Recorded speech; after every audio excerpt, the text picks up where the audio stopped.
Terima kasih Anda masih bersama kami. Bagi Anda yang baru saja bergabung, kami hadirkan kembali 3 berita utama hari ini.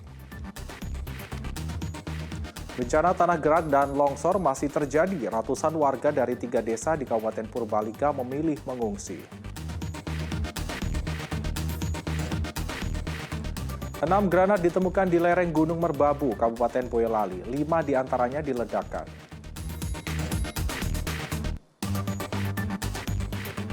20 pasangan pengantin di Pekalongan mengikuti nikah massal secara gratis.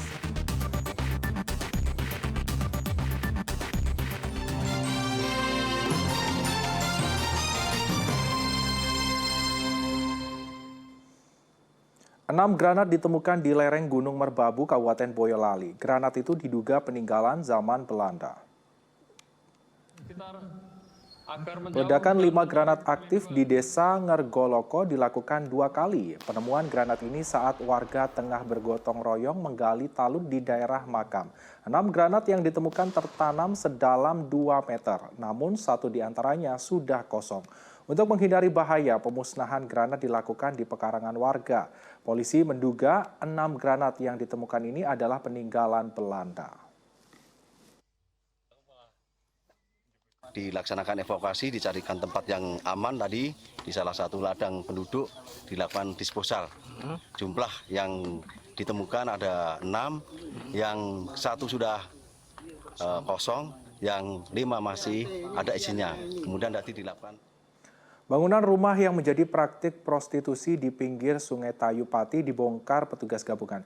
Praktik prostitusi yang sudah berlangsung puluhan tahun akhirnya dibongkar setelah ada kesepakatan dengan pengelola.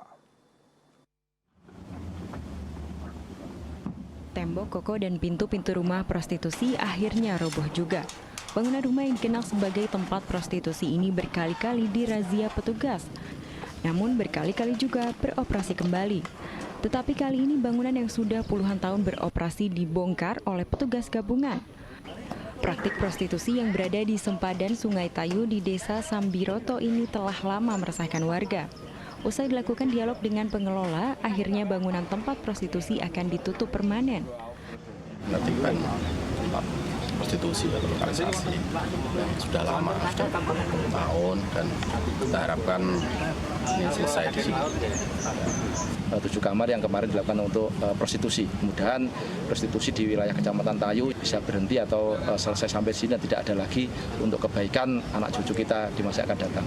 Sebelumnya Pemkab Pati juga telah menutup tempat prostitusi Lorong Indah. Taufan Yuda melaporkan dari Kabupaten Pati. 20 pasangan pengantin di Pekalongan mengikuti nikah massal secara gratis. Kegiatan ini merupakan bagian dari rangkaian peringatan Maulid Nabi Muhammad SAW yang digelar di Gedung Kanzus Sholawat Kota Pekalongan. Melengkapi kemeriahan peringatan Maulid Nabi Muhammad SAW, kegiatan nikah massal digelar di Gedung Kanzus Sholawat Kota Pekalongan. Ada 20 pasangan sejoli yang menggelar pernikahannya di sini.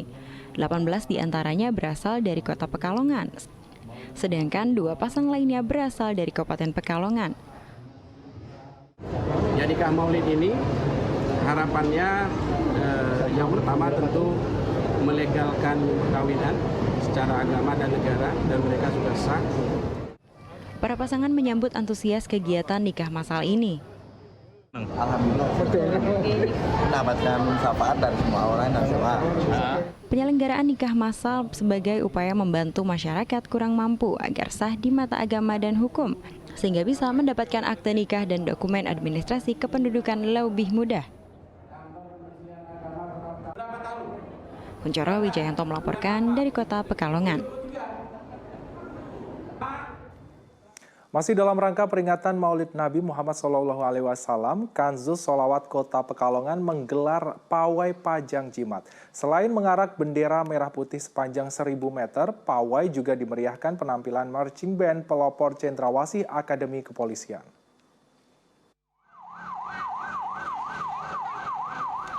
Dua kendaraan taktis Barakuda Brimob dan Water Cannon mengawali iring-iringan pawai pajang jimat di Kota Pekalongan. Pawai ini agenda tahunan yang digelar oleh Kanzus Sholawat Kota Pekalongan, pimpinan Maulana Habib Lutfi bin Yahya. sebagai bagian dari rangkaian peringatan Maulid Nabi Muhammad SAW. Tak hanya penampilan marching band pelopor Cendrawasih Akademi Kepolisian Semarang yang turut memeriahkan pawai, ada pula arak-arakan bendera sepanjang 1.000 meter yang dibentangkan oleh prajurit TNI dan Polri serta para peserta dari berbagai komunitas. Sempat absen selama 2 tahun karena pandemi COVID-19, pawai Pajang Jimat digelar kembali untuk meningkatkan rasa cinta kepada Rasulullah, sekaligus meningkatkan rasa kebersamaan dan kedamaian antar sesama. Berarti pas COVID pawainya diberhenti? Selama berarti 2 tahun atau 3 tahun. Simbol-simbol budaya yang ditampilkan dalam pawai pun bukan tanpa alasan. Simbol ini memiliki makna sebagai perekat kerukunan umat agar bangsa Indonesia senantiasa bersatu dalam wadah NKRI. Pawai Pajang Jimat dimulai sejak pukul 1 siang, berjalan dari Stadion Hugeng hingga berakhir di Jalan Dr. Wahidin tepat di depan Gedung Kansus Sholawat. Kuncoro Wijayanto melaporkan dari Kota Pekalongan.